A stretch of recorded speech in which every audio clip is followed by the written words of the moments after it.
नमस्कार दोस्तों, अगर आपका बैंक खाता महाराष्ट्र के पुणे के शिवाजी नगर स्थित पुणे सहकारी बैंक में है तो आपके लिए अच्छी खबर नहीं है।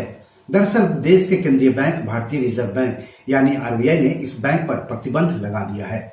इस प्रतिबंध से आपको क्या नुकसान होगा, ये जानने के लिए इस एपिसोड को शुरू से लेकर के अंत तक देखिए। तो पहले खबर को विस्तार से बता देते हैं, फिर इस बैंक के खाता धारकों को इस प्रतिबंध से क्या नुकसान होगा उस पर चर्चा करेंगे। तो दोस्तों, आरबीआई ने महाराष्ट्र के पुणे के शिवाजी नगर स्थित पुणे सहकारी बैंक पर 10 मार्च 2023 के कारोबार की समाप्ति से अगले 6 महीने तक के लिए प्रतिबंध लगा दिया है। यानी बैंक अब पाबंदी के साथ कारोबार करेगा। बैंक की खराब वित्तीय स्थिति के कारण पाबंदी लगाई गई है। तो इस प्रतिबंध का मतलब क्या है बैंक के लिए भी और बैंक के ग्राहकों के लिए भी। तो पहले बैंक पर इस प्रतिबंध का क्या असर हुआ वो जान लेते हैं। तो इस प्रतिबंध के बाद यह बैंक यानी महाराष्ट्र के पुणे के शिवाजी नगर स्थित पुणे सहकारी बैंक भारतीय रिजर्व बैंक से लिखित रूप में पूर्व अनुमति लिए बिना कोई भी लोन और एडवांस ना तो देगा, ना ही उसका नवीकरण यानी रिन्यूअल करेगा।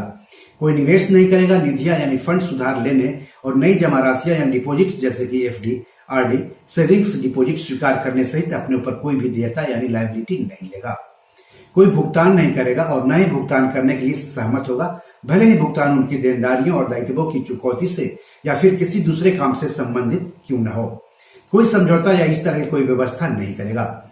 इसके अलावा बैंक अपनी किसी भी संपत्ति या आस्ति यानी एसेट्स को न तो बेचेगा, न अंतरित यानी ट्रांसफर करेगा और न ही उसका निपटान यानी सेटलमेंट करेगा। लेकिन रिजर्व बैंक के निर्देशों के बाद सबसे बड़ी आफत तो इस बैंक के जमाकर्ताओं यानी खाता धारकों पर आ गई है। जमाकर्ता प्रतिबंध की तारीख से फिलहाल 6 महीने तक कुल शेष जमा राशि में से एक भी पैसा नहीं निकाल सकेंगे, भले ही बैंक में उनका बचत खाता हो, एफडी या आरडी या चालू खाता या कोई और खाता क्यों न हो और उन खातों में कितना भी पैसा क्यों न जमा हो।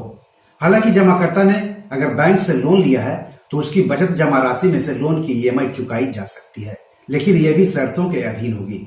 महाराष्ट्र के पुणे के शिवाजी नगर स्थित पुणे सहकारी बैंक पर प्रतिबंध लगाते हुए भारतीय रिजर्व बैंक ने यह भी साफ कर दिया है कि बैंक पर लगाए गए इस प्रतिबंध का मतलब भारतीय रिजर्व बैंक द्वारा उस बैंक का लाइसेंस निरस्त करना नहीं है। बैंक अपनी वित्तीय स्थिति में सुधार होने तक प्रतिबंध के साथ बैंकिंग कारोबार करना जारी रखेगा और रिजर्व बैंक परिस्थितियों के आधार पर इन निर्देशों में संशोधन करने पर विचार कर सकता है। रिजर्व बैंक के इस निर्देश की प्रति बैंक परिसर में भी प्रदर्शित की गई है, तो आप अपने बैंक में भी जाकर ये निर्देश देख सकते हैं या फिर अपने बैंक में जाकर संबंधित अधिकारी से इस बारे में विस्तार से बात कर सकते हैं। आरबीआई ने कहा है कि इस बैंक का लाइसेंस रद्द होने की स्थिति में बैंक के पात्र जमाकर्ता deposit insurance and credit guarantee corporation यानी डीआईसीजीसी से केवल 5 लाख रुपए तक जमा बीमा दावा राशि प्राप्त करने के हकदार होंगे, भले ही बैंक में उनका कितना भी पैसा क्यों न जमा हो।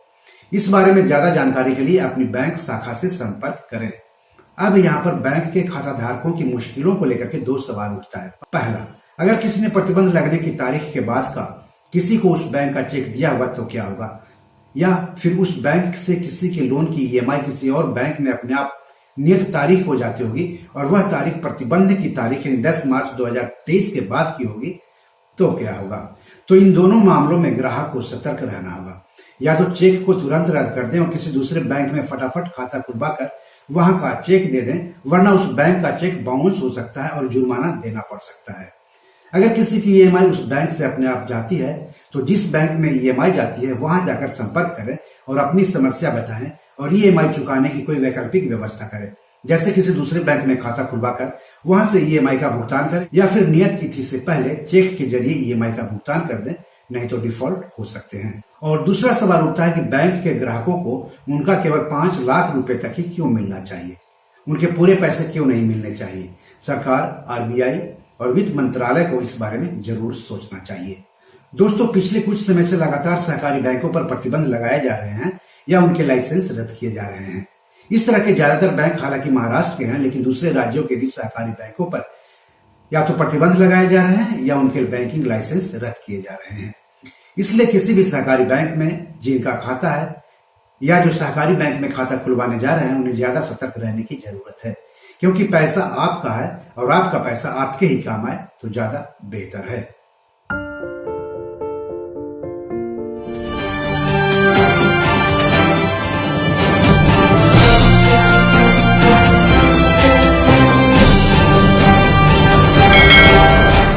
दोस्तों, ये मेरी 7 किताब है जो कि amazon.com पर पब्लिश है। आप इसे डाउनलोड करके पढ़ सकते हैं।